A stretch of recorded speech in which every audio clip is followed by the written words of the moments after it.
The Church of South India diocese of Medak Holy Trinity Church Bolarum pastorate సమర్పిస్తున్న daily Bible devotions వీక్షిస్తున్న ప్రియాతి ప్రియమైన సంఘ సభ్యులకు మరియు దేశ విదేశాల్లోనున్న మన ఆత్మీయులందరికీ మనల్ని అనునిత్యం కనికరిస్తూ కృప చూపిస్తూ ఉన్న మన రక్షకుడైన యేసుక్రీస్తు ప్రభుని అతి ప్రశస్తమైన నామమున మా హృదయపూర్వక స్వాగతాన్ని తెలియజేస్తున్నాం. ప్రవక్త అయిన హెజ్కేలు కాలంలో యెరూషలేములో నివసిస్తున్న తన ప్రజలైన ఇశ్రాయేళ్ల విశ్వాసరాహిత్యానికి దేవుడు ఎంతో బాధపడుతూ అంతగా దేనికి పనికిరాని ఎండిపోయిన ద్రాక్ష చెట్టు కర్రలాగా వారిని కూడా కాల్చి నిర్మూలిస్తానని దాని సారూప్యతతో ఈ విషయాన్ని వారికి ఉద్బోధించమని తన ప్రవక్త అయిన హెజ్కేలుకు తెలియజేస్తాడు.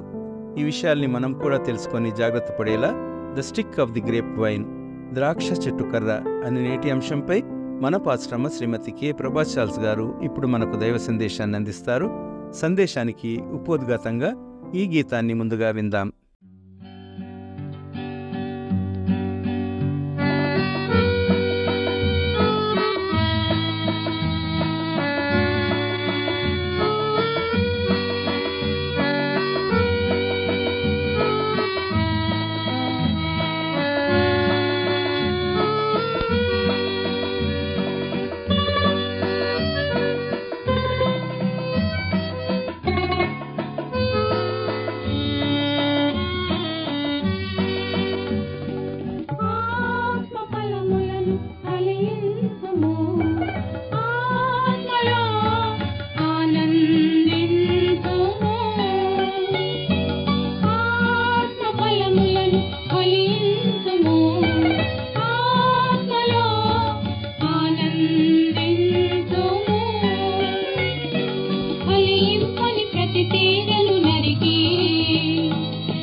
ఈ ఉదయకాల ధ్యానాన్ని వీక్షిస్తున్న ప్రేక్షకులకు మరియు సంఘ సభ్యులకు వందనాలు తెలియజేస్తున్నాం.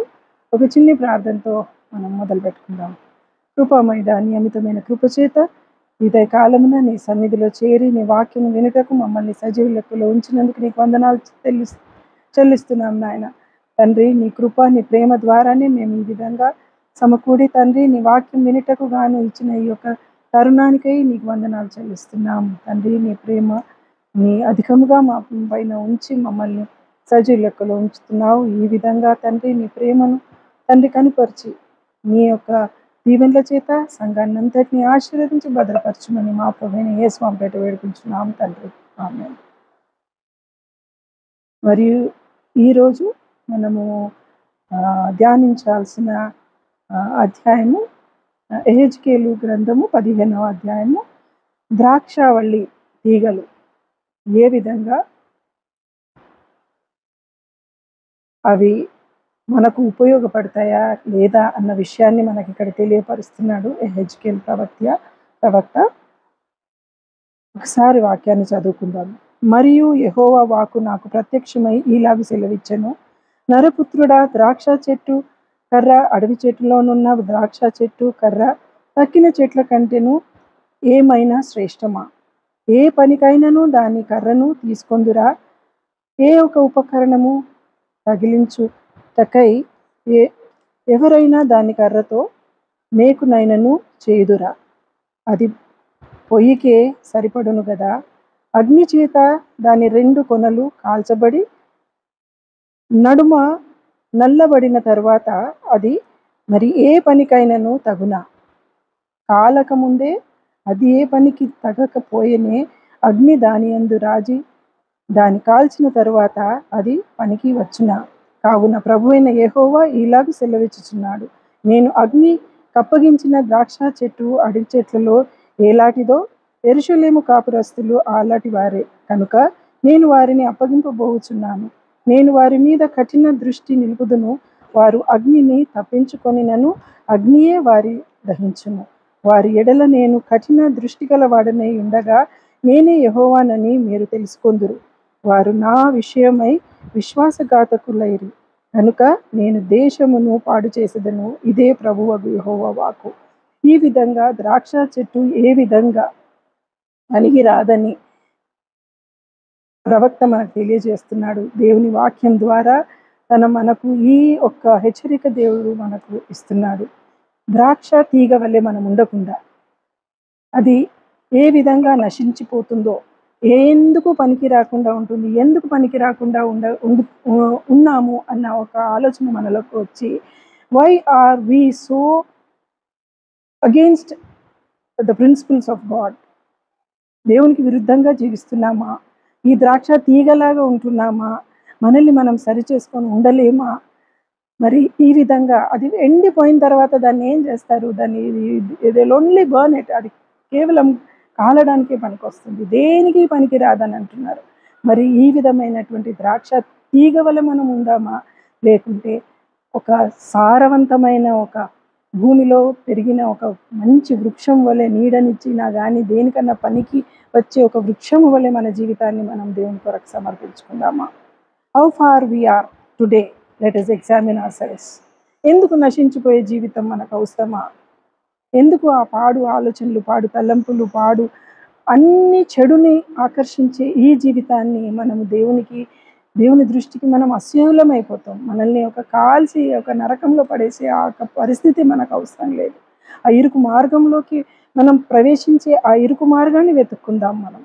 విశాలమైన మార్గం మనకు అవసరం లేదు. ఎంతోమంది అక్కడ విశాలమైన మార్గమునకు వెళ్ళి అక్కడ కేవలము పండ్లు కొరుకుట, ఏడుపు, అక్కడ కాలడం, మంట, ఇవే కదా మనం అక్కడ అన్నీ వింటాము. ఆ నరకంలో ఏ విధమైనటువంటి పరిస్థితి ఉంటుందని.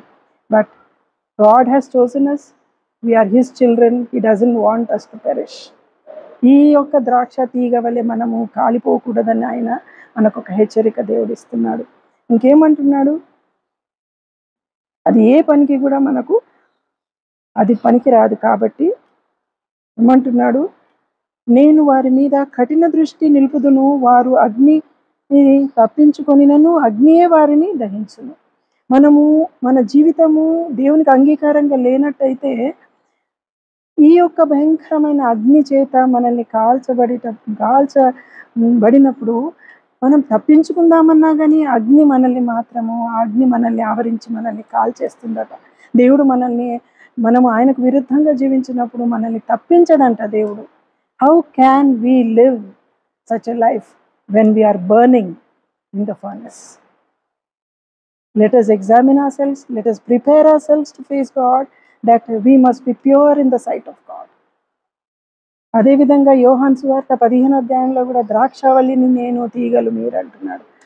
మనం తీగలుగా ఉండి ఆయనకు అనుకూలంగా జీవించకపోతే నాలో ఫలింపని ప్రతి తీగను నేను తీసి పారవేస్తానంటున్నాడు. ఆ తీసి పారవేసి ఎక్కడ పడేస్తారు? అది కాల్చి అగ్నిలో పడేస్తారు. అదే మనకు అవసరం మన జీవితంలో కాదు. ఒక ప్రశాంతమైన జీవితాన్ని కోరుకుంటాం మనం మరణం తర్వాత. ఆ పరిశుద్ధం పరిశుద్ధం పరిశుద్ధం అని ప్రధాన దూతలతో కలిసి అక్కడ ఆ సమయం కొరకు మనం ఎదురు చూద్దాం.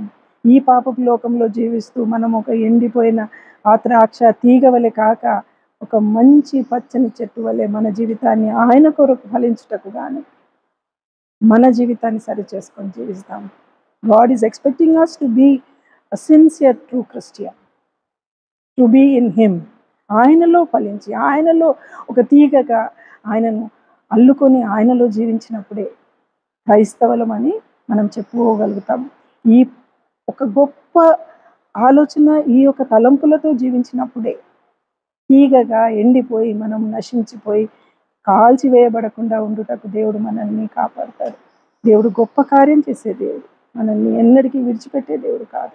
ఈ యొక్క పరిస్థితి నుండి మనల్ని దూరపరిచి ఆయన మన కొరకై మరణించిన దేవుని కొరకు మనం జీవిస్తూ మన ప్రాణాలను నశించిపోకూడదని ఆయన ఆశపడ్డప్పుడు మన జీవితము ఆయన కొరకు జీవించడానికి మనము ఆయనలో ఒక తీగగా అల్లుకొని ఆయనతో జీవించడానికి ఈ యొక్క వాక్యాన్ని మనకు దేవుడు ఇచ్చినాడు. May God bless this word.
నాటితివి నన్ను చక్కని ద్రాక్షగా నీ దివ్య